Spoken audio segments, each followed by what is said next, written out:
श्री रामचरितमानस के सुंदरकांड में शांति बनाए रखने और सफलता पाने के कई सूत्र बताए गए हैं। इस कांड में वानरों के सामने एक असंभव सी दिखने वाली चुनौती थी। माता सीता की खोज में वानरों को 100 योजन लंबा समुद्र लांघकर लंका पहुंचना था। जब समुद्र लांघने की बात आई तो सबसे पहले जामवंत ने असमर्थता जाहिर की। जामवंत कहने लगे, मैं बूढ़ा हो गया, शरीर में पहले वाले बल का लेस भी नहीं रहा। जब खर के शत्रु श्री राम वामन बने थे तब मैं जवान था और मुझ में बड़ा बल था। अंगद ने कहा, मैं पार तो चला जाऊंगा, परंतु लौटते समय के लिए हृदय में कुछ संदेह है। जामवंत ने कहा, तुम सब प्रकार से योग्य हो, परंतु तुम सबके नेता हो, तुम्हें कैसे भेजा जाए।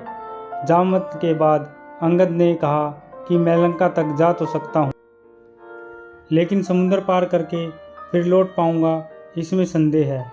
अंगद ने खुद की क्षमता और प्रतिभा पर भी संदेह जताया। अंगद को अपनी ही शक्तियों पर भरोसा नहीं था। जब वानरों के दल कोई भी लंका जाने के लिए तैयार नहीं हुआ तब जामवंत ने हनुमान जी को इस बात के लिए प्रेरित किया। जामवंत ने श्री हनुमान जी से कहा, हे हनुमान, हे बलवान, सुनो, तुमने क्या चुप्पी साध रखी है। तुम पवन के पुत्र हो और बल में पवन के समान हो। तुम बुद्धि, विवेक और विज्ञान की खान हो। जगत में कौन सा ऐसा कठिन काम है जो हे तात तुमसे ना हो सके। श्री राम जी के कार्य के लिए ही तो तुम्हारा अवतार हुआ है। यह सुनते ही हनुमान जी पर्वत के आकार के अत्यंत विशालकाय हो गए। उनका सोने का ऐसा रंग है, शरीर पर तेज सुशोभित है, मानो दूसरा पर्वत का राजा सुमेरु हो। हनुमान जी ने बार बार सिंहनाद करके कहा, मैं इस खारे समुद्र को खेल में ही लांघ सकता हूँ और सहायकों सहित रावण को मारकर त्रिकूट पर्वत को उखाड़कर यहाँ ला सकता हूँ।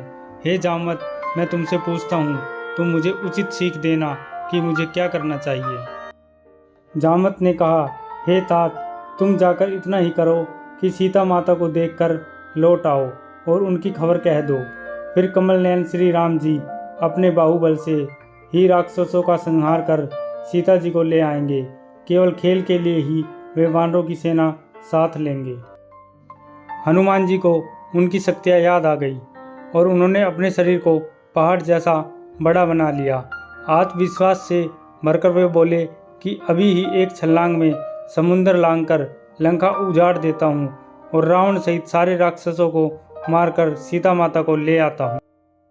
हनुमान जी के इस आत्मविश्वास को देखकर जामवंत ने कहा कि नहीं, आप ऐसा कुछ न करें, आप सिर्फ सीता माता का पता लगाकर लौट आइए, हमारा यही काम है, फिर प्रभु राम खुद रावण का संहार करेंगे। जामवंत के सुंदर वचन सुनकर हनुमान जी के हृदय को बहुत ही भाए।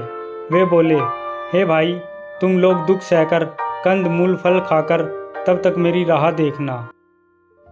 हनुमान समुद्र लांघने के लिए निकल गए।